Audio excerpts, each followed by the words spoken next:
Biology में बहुत सारे ऐसे टॉपिक्स हैं जिसको समझाने के लिए जब मेंटर्स क्लास लेते हैं तो उसमें हेजिटेशन करते हैं और उनकी हेजिटेशन का भुगतान बच्चों को करना पड़ता है। उस हेजिटेशन में वो जो टॉपिक्स थोड़ा शॉर्ट में समझाते हैं और उसी का डेप्थ पे जाके एनटीए क्वेश्चन पूछ लेता है। ये हेजिटेशन हमको नहीं करनी। हमने बायोलॉजी चूज करी है तो बायोलॉजी में हमें सब कुछ ओपन होके कंप्लीट कंसेप्ट को क्लियर करते हुए समझना है। मैं आपका बायोलॉजी मेंटर डॉक्टर आर के शाक्या, ये हेजिटेशन, ये जो आपके अंदर शाइनेस है उसको हटाते हुए एक बेहद बेहद बेहद नीट का कंसेप्ट लेके आया हूं और वो टॉपिक है आज का टेस्टिस।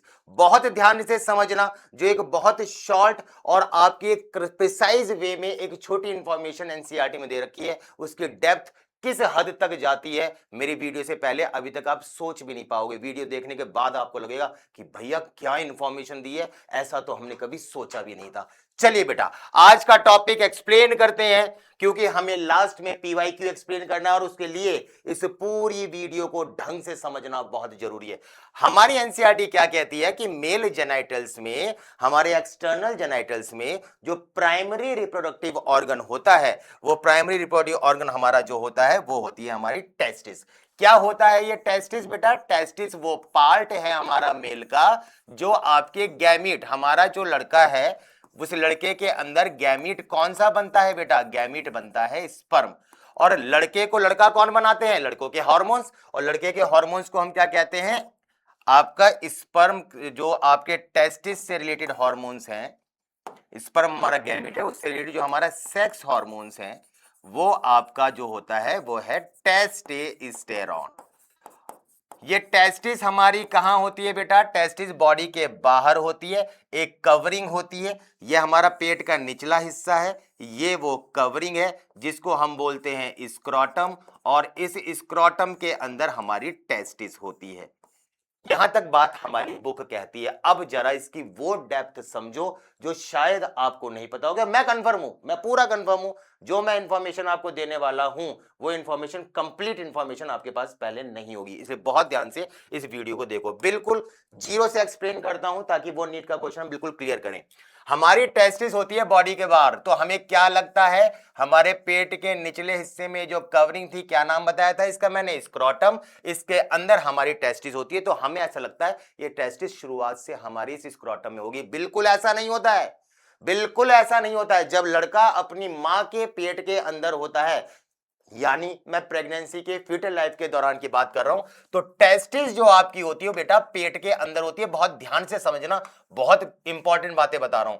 ये टेस्टिस आपके पेट के अंदर बननी शुरू होती है।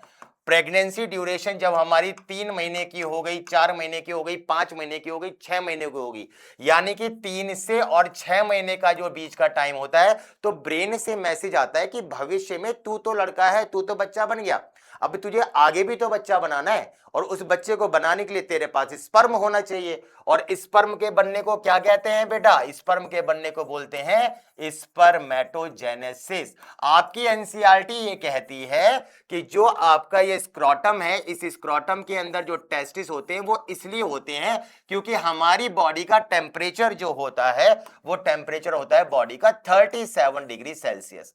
और आपके स्पर्मेटोजेनेसिस के लिए मैक्सिमम से मैक्सिमम टेम्परेचर चाहिए होता है 2 से 2.5 डिग्री, बॉडी डिग्री के बॉडी टेम्परेचर से 2 से 2.5 डिग्री कम, यानी मैक्सिमम से मैक्सिमम 34.5 डिग्री सेल्सियस। इतने टेम्परेचर पर आपका स्पर्म बन सकता है। तो इस 37 को 34.5 तक कैसे लेके आए? ये लेके आएंगे बेटा हीट का लॉस करके। अल्टीमेटली हमें हीट का लॉस करना पड़ेगा। भाई तूने देखा होगा कि तू गरम तवे पे हाथ रख दे तो एकदम हाथ को हटा के ऐसे ऐसे करने लगता है, तू फूंक मारने लगता है। ऐसा क्यों करता है? ऐसा तू इसलिए करता है कि जब तू ऐसे करता है तो वो जो हवा सराउंडिंग में है वो हवा तेरे इस हाथ से, गर्म हाथ से कांटेक्ट में आता है, तुरंत फिजिक्स का लॉ अप्लाई हो जाता है कि heat travels from higher concentration to low. इस वक्त गर्म क्या है? गर्म है तेरा हाथ, तो वो जो हाथ की गर्मी वो तेरी हवा में चली जाती है। जब हाथ की गर्मी हवा में चली जाएगी तो हाथ की गर्मी शांत, और तेरा जो हाथ है वो ठंडा ठंडा कूल कूल महसूस करता है। इन द सेम पैटर्न जब हमारा ये स्क्रोटम, इसके अंदर जब हवा का कांटेक्ट आएगा, सराउंडिंग जब एयर का कांटेक्ट आएगा, तो उसकी वजह से जो आपका टेम्परेचर वो डाउन जाएगा, ये 36 जाएगा, ये 35 जाएगा और अल्टीमेटली 5 डिग्री सेल्सियस हो जाएगा, जो हमारे स्पर्म फॉर्मेशन के लिए चाहिए। तो एनसीईआरटी की ये लाइन क्लियर हो गई सबको, कोई प्रॉब्लम वाली बात तो नहीं। एनसीईआरटी में कहीं नहीं लिखा हुआ कि टेस्टिस इंट्रा एब्डोमिनल होती है ना, टेस्टिस प्रेजेंट इन स्क्रोटम, ये एनसीईआरटी ने लिख दी। पर मैंने आज तुम्हारे भाई ने एक बात बताई है कि टेस्टिस होती तो है स्क्रोटम के अंदर, पर बनती है पेट के अंदर शुरुआत में। अब ये पेट में बनती है तो यहां आती है, तो इसके लिए कोई ना कोई तो रास्ता होगा भाई। तू एक कमरे में दूसरे कमरे में अपने आप चला जाएगा क्या? तुझे दरवाजे से जाना पड़ेगा। चल भाई, इस दरवाजे के नाम की बात करते हैं। इस दरवाजे को अगर मैं देखता हूं तो जो हमारा पेट का निचला हिस्सा होता है ना बेटा, उस पेट के निचले हिस्से में 2 ओपनिंग्स होती हैं। इन ओपनिंग्स का नाम होता है बेटा इंग्विनल कैनाल। बहुत ध्यान से सुन, ये तूने पहले कभी नहीं सुनी है। आई एम डैम कॉन्फिडेंट बेटा, तूने ये कभी नहीं सुना है, बहुत ध्यान से सुन। अब ये जो टेस्टिस होती है, ये टेस्टिस इस इंग्विनल कैनाल से नीचे आएगी, और जब वो इंग्विनल कैनाल से नीचे आ जाएगी तो आने के बाद, यहां से आने के बाद अब इसका साइज धीरे धीरे बड़ा होना शुरू होता है। और ये जब टेस्टिस यहां आ जाती है तो उसके बाद ये टेस्टिस अब तेरी बढ़नी शुरू होती है, और ये टेस्टिस आपके साइज में बढ़ जाती है। स्क्रोटम में आने के बाद क्या अब इस पेट से इसका कनेक्शन टूट जाता है बेटा? बिल्कुल भी नहीं। स्क्रोटम में आने के बाद इसका कनेक्शन टूटता नहीं है। ध्यान से सुन, पेट से ये एक कॉर्ड से लटकी हुई रहती है, एक कॉर्ड से लटकी हुई रहती है, जिस कॉर्ड का नाम होता है स्पर्मेटिक कॉर्ड। चल अब देख, जो हेजिटेशन वाली बात कह रहा था वो मैं क्या कह रहा था, ठीक है ना? ये कोई टीचर नहीं बताता, ठीक है ना, जो हेजिटेशन वाली बात है। पर देख, नीट के क्वेश्चन देख ले, पीवाईक्यूज देख ले, इस पर क्या क्या क्वेश्चंस कैसे कैसे आए हुए तेरे को पीवाईक्यू में दिख जाएंगे। तू ध्यान से सुन, कंसेप्ट क्या होता है। देख, तूने गर्मियों में देखा होगा, तूने गर्मियों में नोटिस करा होगा कि जो आपकी टेस्टिस होती हैं, वो टेस्टिस थोड़ी पेट से दूर होती हैं। मैं थोड़ा लेमन लैंग्वेज का इस्तेमाल करने की कोशिश करूं, जो हम डे टू डे लाइफ में करते हैं। टेस्टिस बॉडी से दूर होती है, यानी कुछ वर्ड यूज करता हूं कि लटकी हुई सी होती है। हमारे पेट से थोड़ी टेस्टिस लटकी हुई रहती हैं। वही जब मैं सर्दियों में देखता हूं, ये कंसेप्ट तुझे बिल्कुल नहीं पता है। ध्यान से सुन, जब मैं सर्दियों में देखता हूं तो ये टेस्टिस लटकी नहीं हुई थी, ये थोड़ी सी अपवर्ड आपके एब्डोमेन की तरफ होती है। ऐसा क्यों होता है? रीजन समझ, 2 चीजें बता रहा हूं, ऐसा क्यों होता है और ऐसे कैसे होता है। पहले क्यों पर आ।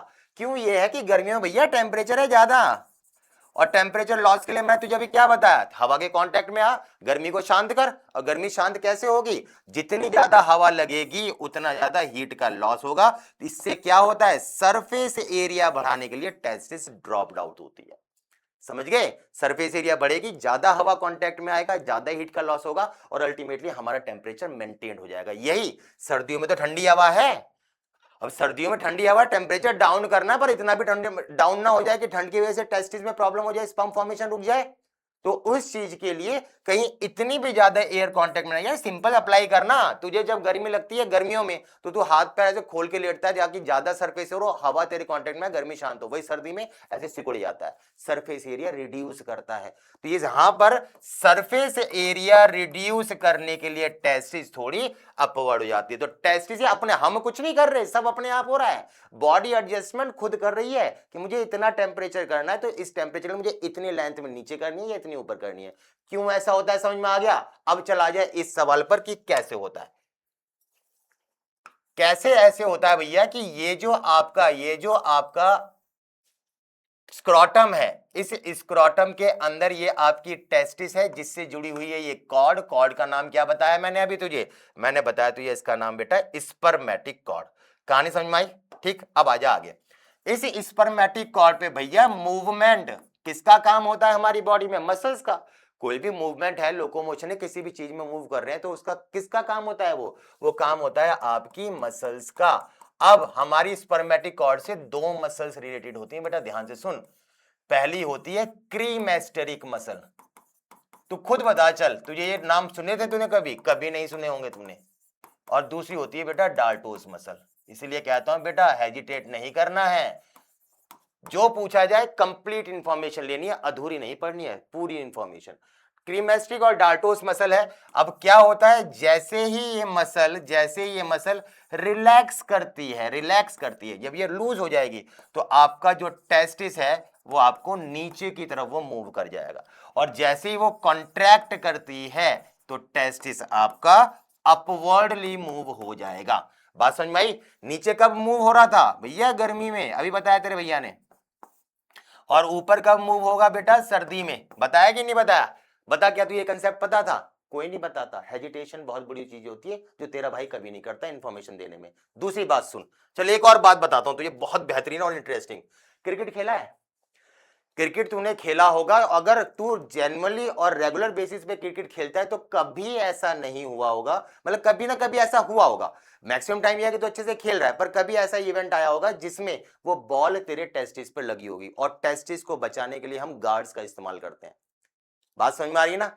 अब टेस्टिस जिस टाइम तेरे लगी थी, जिस टाइम लगी, तुझे अगर याद आया हो तो बहुत बहुत ही बुरी पेन हुआ होगा उस टाइम पे। बस ये लगा होगा कि किसी तरीके से बस ये पेन रिलैक्स हो जाए। अब ये बात समझ में क्या कहने की कोशिश कर रहा हूं, बहुत पते की बात बता रहा हूं, ध्यान से सुनियो, बहुत पते की बात। ये जो आपके स्पर्मेटिक कॉर्ड मैंने अभी अभी बताया, ये जो मैंने स्पर्मेटिक कॉर्ड बताया बेटा, ये तीन चीजों का मिक्सचर होता है। स्पर्मेटिक वेन का, स्पर्मेटिक आर्टरी का और स्पर्मेटिक नर्व का। ये तीन चीजों का मिक्सचर होता है। नर्व का काम क्या होता है? सेंसेशन। बेटा जब बॉल पड़ी तो उस बॉल में नर्व को हुई चोट, और उस चोट की वजह से आपको हुआ दर्द। यहां तक कहानी समझ में आई? कोई दिक्कत वाली बात तो नहीं? अब एक बात और सुन, लड़ाई होती है और हमारा बस ना चले, सामने वाले पे उठा के लात मारते हैं। कहां मारते तो ये पता लग रहा है ना क्या कहना चाह रहा हूं? दोनों टांगों के बीच में। अब उस दौरान क्या होता है? बहुत पते की बात सुन, आपके ये जो ओपनिंग थी, बस यही बात बताना चाह रहा हूं जो सबसे इंपॉर्टेंट बात है। आने का रास्ता ये था, पर जब ये आया छोटे साइज का था, उसके बाद इसका साइज हो गया बड़े। बहुत पते की बात बता रहा हूं, ध्यान से सुन। जब साइज हो गया बड़ा तो अब क्या हुआ? नीचे से कुछ भी पड़ा, लड़ाई के दौरान लात पड़ी या तेरे बॉल पड़ी, तो जब नीचे से लात पड़ेगी तो आपका ये टेस्टिस अपवर्डली जाना शुरू करेगा। और बेटा एक बार इस ओपनिंग से, क्या नाम बताया था मैंने? Inguinal canal. इससे अगर टेस्टिस हो, अगर वापस पेट में चली गई, ऑन द स्पॉट लड़का मर जाएगा, ऑन द स्पॉट। पर ऊपर वाले ने हर वो मैकेनिज्म हमें दे रखा है कि हम अपनी गलती का भुगतान जो है वो मृत्यु से ना करें, एक बार बचने का मौका मिल जाए। क्या करता है उसमें? एक अटैचमेंट होता है हमारा, एक अटैचमेंट होता है, नाम सुन ध्यान से, नाम सुन, गैबर्नाकुलम। तूने ये बिल्कुल नहीं सुने हैं नाम, मैंने आज तुझे वो नाम बताया जो कंफर्म हो तूने कभी ना सुने होंगे। ये गैबर्नाकुलम क्या है बेटा? ये अटैचमेंट है, ये टेस्टिस और स्क्रोटम का अटैचमेंट है। जैसे ही लात पड़ती है और टेस्टिस ऊपर भागती है, गैबर्नाकुलम तुरंत इसको पीछे खींचता है। ये आगे जाना चाह रहा है पर तुरंत पीछे खींचता है। क्यों? क्योंकि भैया टेस्टिस को वापस इंग्वाइनल कैनाल में जाने से रोकना है। एक बार गया तू ऊपर तो उसको वापस खींच ले देगा, और जब वापस खींचेंगे तो ये टेस्टिस नहीं जा पाती है। पर हां, अगर बहुत ही ज्यादा प्रेशर पड़ा, बहुत तेज फोर्स अप्लाई हुआ, कुछ ज्यादा ही तेज मार दिया, फिर ये इस इंग्वाइनल कैनाल को रप्चर करके अंदर पहुंच जाती है और लड़का ऑन द स्पॉट खत्म। टेस्टिस की बहुत बेहतरीन इंफॉर्मेशन मैं तुझे दी, और जितनी मैंने ये दी इससे रिलेटेड पीवाईक्यू को देखते हैं, चल ध्यान से सुन। By the contraction of spermatic cord, देख अभी अभी बताया मैं तुझे स्पर्मेटिक कॉर्ड क्या था जिससे वो लटका हुआ था। The testis of man are not taken to the abdominal cavity. भाई पेट में नहीं जाना है, नहीं जाना है। लात पड़ी, जाना चाह रहा है, कौन रोक रहा था? एक धागा जैसा स्ट्रक्चर। अभी तक क्वेश्चन में ये लग रहा है, आगे पढ़ते हैं क्या है, ठीक है ना? ड्यू टू दिस स्ट्रक्चर, ठीक है, हमारी स्ट्रक्चर की बात चल रही है, वापस जाने से कौन रोकता है हमारा, बात करते हैं। फैट बॉडीज एंड गैबर्नाकुलम, मैंने अभी भी गैबर्नाकुलम नाम बताया तुझे, ठीक है ना? क्या उसमें कहीं पे भी फैट का कोई लेना देना था? नहीं। इसका कहीं ना कहीं एक्सक्रीशन से होता है, जब एक्सक्रीशन वाली वीडियो आएगी उसमें क्लियर करूंगा। यानी ये वाला ऑप्शन मुझे अभी नहीं लग रहा है, आगे अभी और देख लेते हैं। Attachment of testis by gubernaculum to the scrotum, ये मैं तुझे बताया, बिल्कुल सही है।